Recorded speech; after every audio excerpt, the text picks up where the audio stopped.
मन के सवाल में आप सभी का स्वागत है। आज जिस सवाल पर बातचीत होगी वह कुछ अलग ही ढंग का है। सवाल पूछने वाले को इस बात का यकीन ही नहीं है कि उनका सवाल उठाया भी जा सकता है। जिसने प्रश्न पूछा है उसके साथ व्हाट्सएप पर बातचीत हुई। बातचीत की शुरुआत से मैं इस प्रश्न पर पहुंचूंगा। प्रश्न करने वाले ने सबसे पहले मुझे व्हाट्सएप किया और लिखा कि नमस्कार, मैं न भगवान राम को मानता हूं और न ही हनुमान जी को। इन सब के बाद भी यदि मैं कोई प्रश्न पूछूंगा तो क्या आप मेरे प्रश्न का उत्तर देंगे? मैंने इनको लिखा कि आप चाहे किसी को न माने, इससे कोई फ़र्क नहीं पड़ता। मैं आपको तब भी उतना सम्मान दूंगा जितना मैं एक राम भक्त और हनुमान भक्त को देता हूँ। आस्तिक होना और आस्तिक न होना यह आपकी व्यक्तिगत भावना है। जाकी रही भावना जैसी, प्रभु मूरत तिन देखहि तैसी। आप नहीं मान रहे हैं राम को, हनुमान को, कृष्ण को इत्यादि किसी को भी, तो यह आपकी भीतरी भावदशा है। उससे आपके मनुष्य होने पर कोई अंतर नहीं पड़ता और मित्र होने पर। आप हमारे मित्र हैं और मित्र के रूप में आप कुछ भी पूछ सकते हैं। मैं आपको मैत्री के तल पर पूछने का अधिकार देता हूं और आप आश्वस्त रहिए कि आपकी बात का पूरा सम्मान किया जाएगा। सामान्यतः यही होता है कि व्यक्ति सोचता है कि मैं तो इनकी विचारधारा का हूँ नहीं, तो फिर मुझे क्यों महत्व दिया जाएगा। लेकिन यही तो प्रभु राम की महिमा है कि जो राम की भक्ति से सराबोर है वह भेद बुद्धि नहीं रखता। भेद बुद्धि वहाँ होती ही नहीं, वहाँ अभेद है, अद्वैत है। भेद नाम की कोई चीज़ नहीं है। वह किसी जाति का हो, किसी धर्म का हो, किन्हीं मान्यताओं का हो, लेकिन फिर भी वह प्रिय होता है। यही राम का संदेश है और यही उनका व्यवहार रहा, उनका चरित्र रहा। सबके प्रति प्रेम का भाव, सभी के प्रति। कभी उन्होंने ऊंच नीच इत्यादि को नहीं देखा। तो उतना उत्तर दे दिया मैंने जब उनको, तो उनका अगला जो मुझे संदेश आया उसमें उन्होंने लिखा, मुझे अच्छा लगा कि आपने मेरी बात का उत्तर दिया और मेरे प्रश्न पर विचार करने के लिए भी आप सहमत हुए। अब जो बात मैं कहने जा रहा हूँ उसका आप बिल्कुल भी बुरा मत मानिएगा। दरअसल मुझे नींद न आने की बहुत लंबे समय से बीमारी थी और इसके लिए मैंने न जाने कितना इलाज कराया। अनेक मित्रों के कहने पर विदेश भी हो आया, लेकिन मेरी यह बीमारी गई ही नहीं। एक दिन यूं ही आपकी हनुमान चालीसा को सुनने लगा। उसका उद्देश्य ये नहीं था कि मेरे मन में हनुमान जी के प्रति कोई भाव है, बस यूं ही वह चल गई किसी तरह से हाथ लगकर। और जब चली, आपकी बात सुननी शुरू की तो फिर सुनता ही चला गया। और आपकी वह 5 घंटे की हनुमान चालीसा है जिसमें आपने उसकी व्याख्या की है। लेकिन मुझे आश्चर्य इस बात का हुआ कि 15 मिनट बाद मुझे होश ही नहीं कि मैं कहाँ पर हूँ और मैं गहरी नींद में सो गया। अगले दिन मैंने फिर वही हनुमान चालीसा चलाई और फिर वही हुआ कि 15 मिनट बाद मैं गहरी नींद में सो गया। ऐसा क्यों हो रहा है यह मैं नहीं जान पाया। फिर मैंने एक दिन में बैठकर उसे सुना तो आधा घंटा सुना, लेकिन और बहुत काम थे इसलिए सुन न सका। फिर मैं उसे नियमित रात को लगाने लगा और हाल ये है कि आधे घंटे तक भी नहीं सुन पाता कि सो जाता हूँ।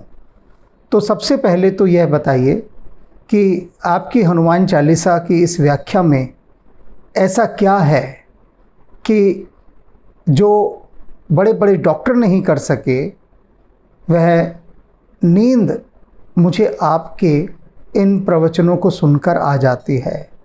और अभी तो मैं आपके रामचरितमानस और विनय पत्रिका के व्याख्यानों को सुनने की सोच भी नहीं सकता, क्योंकि अभी हनुमान चालीसा ही की मैं आपकी पूरी व्याख्या नहीं सुन पाया हूँ। तो सबसे पहले आप यह बताइए कि आपको सुनते सुनते नींद क्यों आ जाती है? हाँ, मुझे सुनते सुनते नींद क्यों आ जाती है? भैया कभी ध्यान से सुनना, देखना, सुनना नहीं देखना, कि प्रवचन देते देते मुझे खुद नींद आ जाती है। तुम देखना मेरे प्रवचनों को, मैं सोता हुआ सा तुमको दिखाई दूंगा। मैं ही खुद को कैसे झेल पाता हूँ ये मैं ही जानता हूँ। ये प्रवचन इतने उबाऊ और इतने बोरिंग हैं कि अच्छे अच्छे को नींद आ जाए, अच्छे अच्छे को, खुद मुझे ही नींद आ जाती है। 1980 के दशक तक कलात्मक फिल्में बना करती थी जिनको आर्ट मूवी कहते हैं, और उन आर्ट मूवी को देखते देखते लोग सो जाया करते थे। उनके कलाकार होते थे नसरुद्दीन शाह, ओमपुरी, स्मिता पाटिल, कुलभूषण खरबंदा, गिरीश कर्नाड इत्यादि। जो स्टेज के, रंगमंच के कलाकार थे, इनको लेकर कलात्मक फिल्में बनाई जाती थी और लोग सो जाते थे। मैं देखने गया एक बार सिनेमा हॉल में ऐसे फिल्म, कुल 7 लोग थे, कुल 7, जिनमें 7वां मैं था, और उनमें से 4 लोग सो गए थे। 2 आपस में बातें कर रहे थे और एक मैं था। मैं देख रहा था क्योंकि कला फिल्म में थोड़ा सा रुझान था और इस कारण से उसको ध्यान से देख रहा था। लेकिन ये जो कलात्मक फिल्में होती हैं, क्लासिकल मूवीज़, इनमें दरअसल नींद आ ही जाती है। ये होती ही इतनी उबाऊ हैं। अब मसालेदार फिल्म है, उसमें भला कोई सो पाता है क्या? व्यक्ति देखता है कि अरे अभी नायक ने मुक्का मारा है खलनायक को, अब खलनायक उछल कर लात मारेगा, तो आदमी देखता है कि अरे अब लात कैसे मारेगा, फिर हीरो मारेगा, फिर विलन मारेगा, मार धाड़, उतने में कहीं से गोली चलेगी, आदमी एकदम सीधा खड़ा हो जाता है।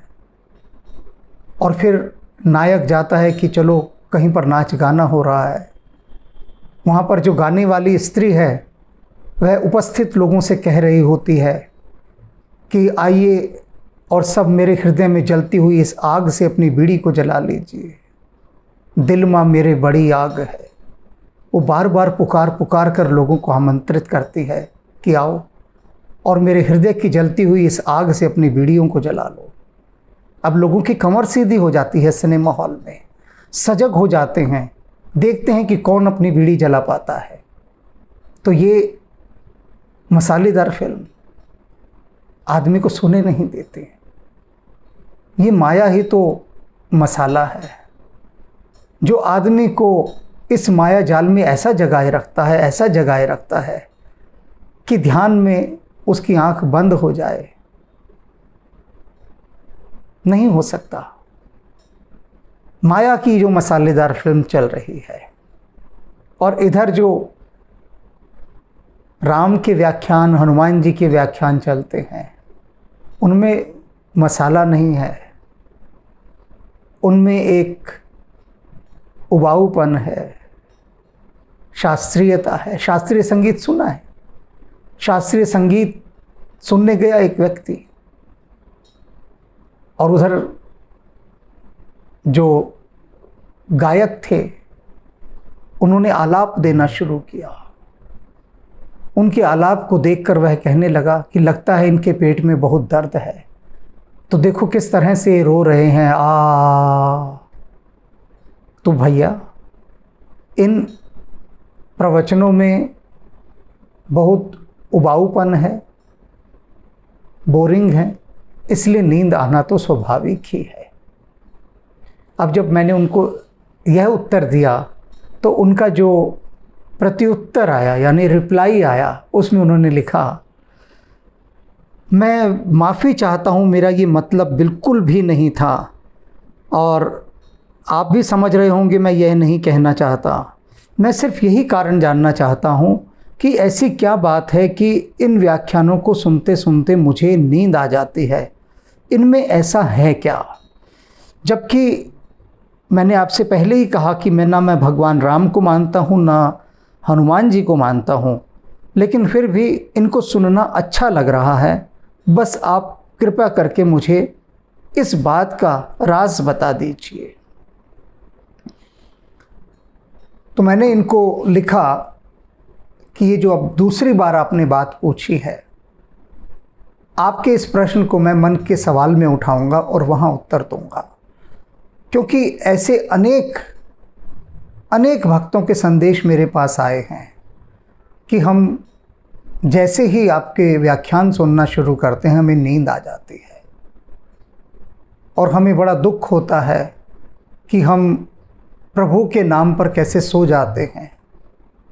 हम आत्मग्लानि से भर जाते हैं कि हमें यदि कोई और काम करना हो तो हम जागे रहते हैं, लेकिन जब बात प्रभु के कथा के सुनने की आती है, उनकी लीला की जो कथाएं हैं उनका श्रवण करने की आती है, तब हम सो जाते हैं। तो मन बहुत पछताता है, अपराध बोध से भर जाता है, आत्मग्लानि से भर जाता है। ऐसे अनेक संदेश आए। अब यह बात समझ लीजिए कि ऐसा क्यों होता है कि इन व्याख्यानों को सुनते सुनते अधिकांश भक्त सो जाते हैं। कारण बहुत सूक्ष्म है,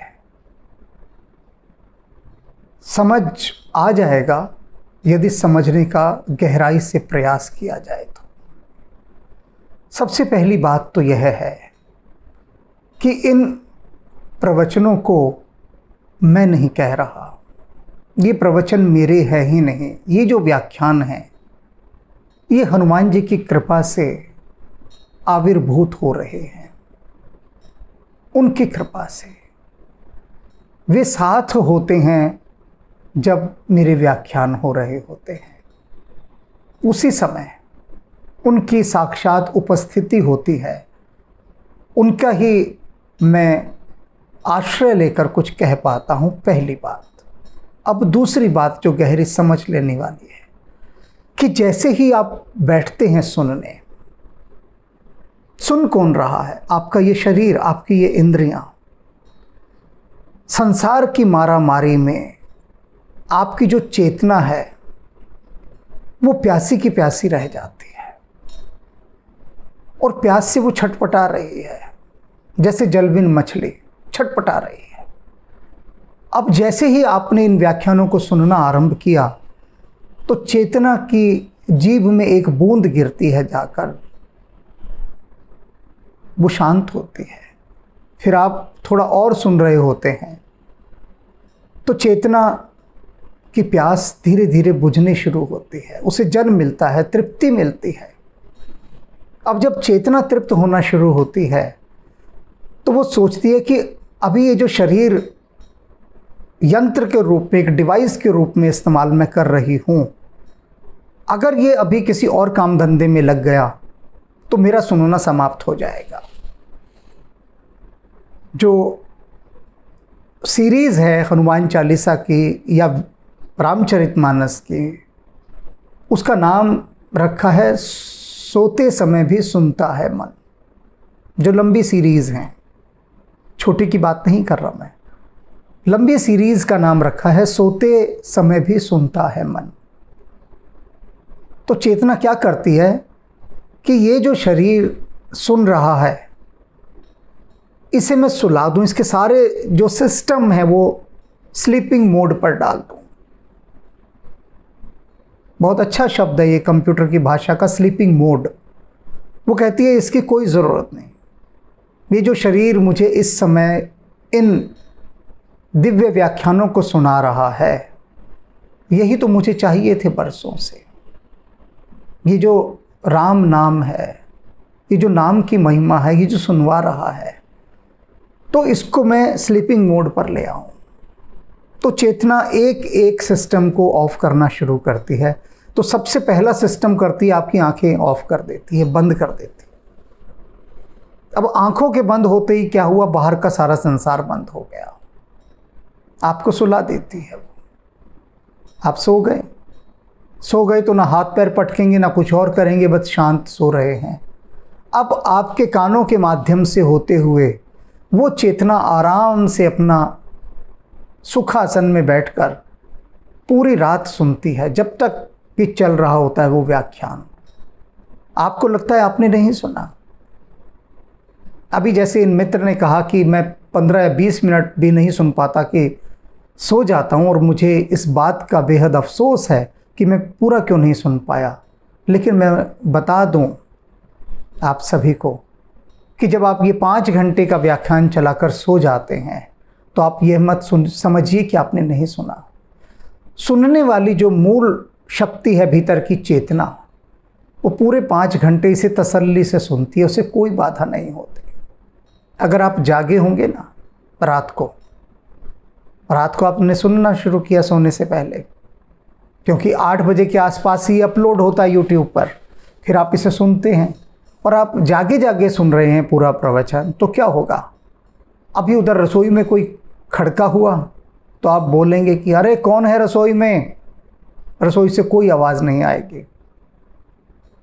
आप पॉज करेंगे, उसे उठ के रसोई में जाएंगे देखने, कोई हुआ तो पूछेंगे क्या कर रहे हो, बातचीत शुरू हो जाएगी, हो सकता है खाना पीना शुरू हो जाए, फिर लौट कर आएंगे, फिर बैठ गए, और इतने में देखते हैं कि कुछ और मन ने इच्छा प्रकट की कि अरे थोड़ा कुछ खा लिया जाए, मन फिर उठे लेके जाएगा शरीर को।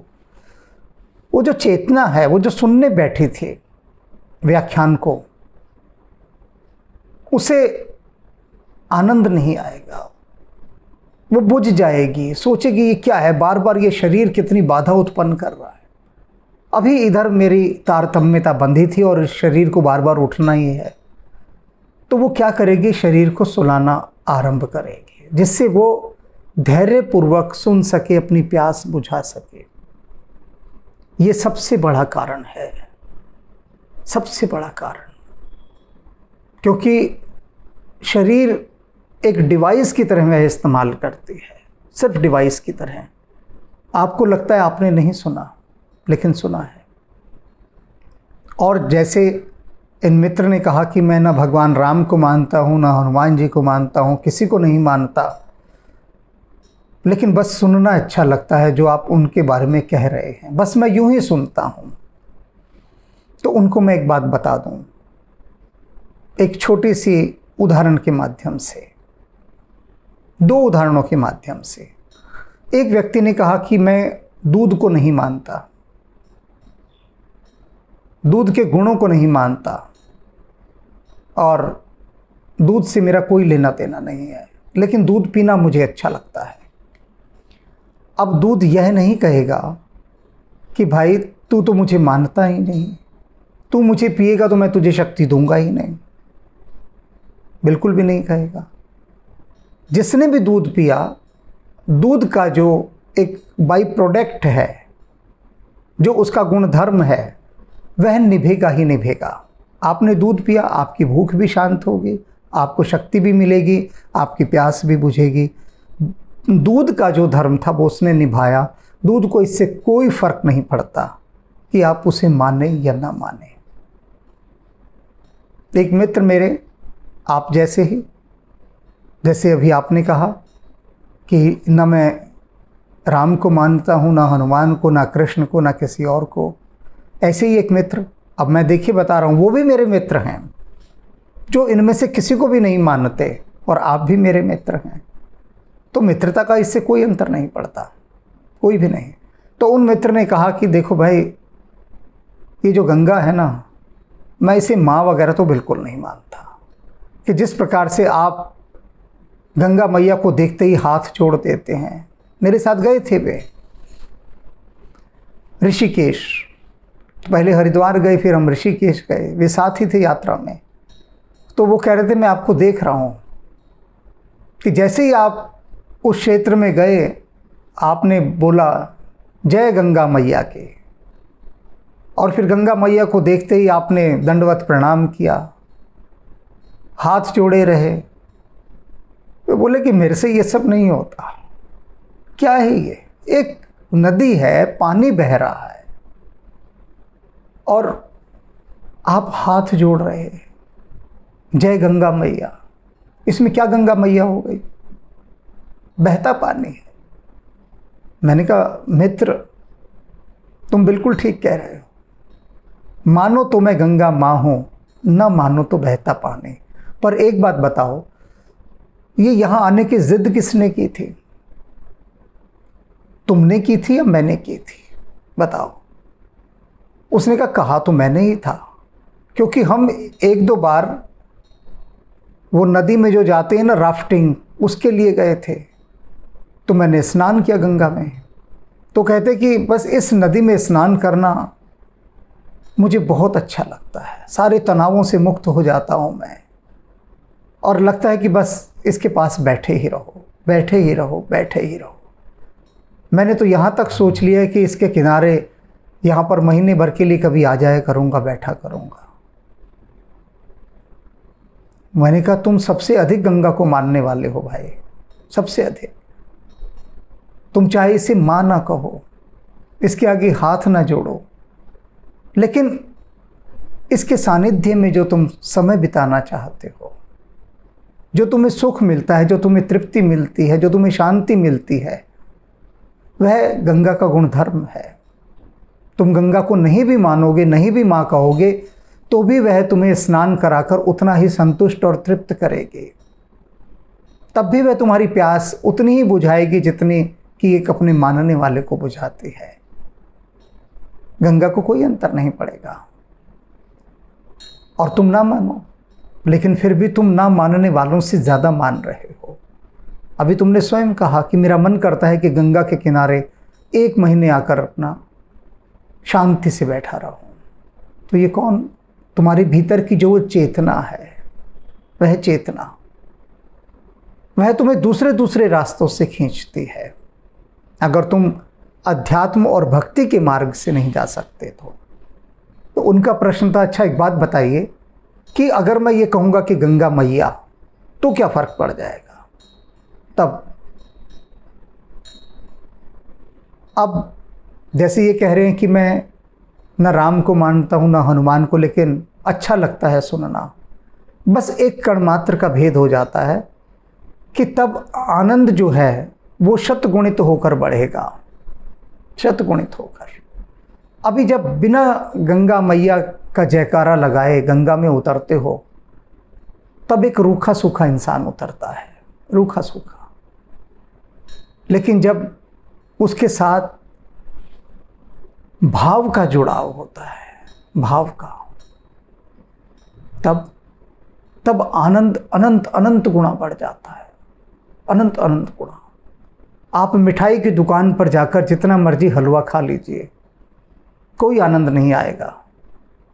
लेकिन गुरु के द्वार पर जाकर यदि 1 चम्मच भी हलवा मिल गया, तो वो हलवा नहीं रह जाएगा, वो प्रसाद होगा, वह प्रसाद होगा। उसमें सब कुछ वही डला है, वही मीठा, वही घी, वही पानी, वही सब कुछ, सूजी, आटा, जो भी कुछ है। लेकिन हलवाई की दुकान पर वह हलवा रहेगा और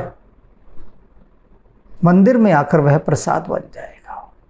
आप देखिए जब प्रसाद को लोग कैसे खाते हैं, क्या हलवाई की मिठाई को उसी तरह से खाते हैं? नहीं खाते ना। बस ये गुणधर्म का फर्क बन जाएगा, ये गुणधर्म का।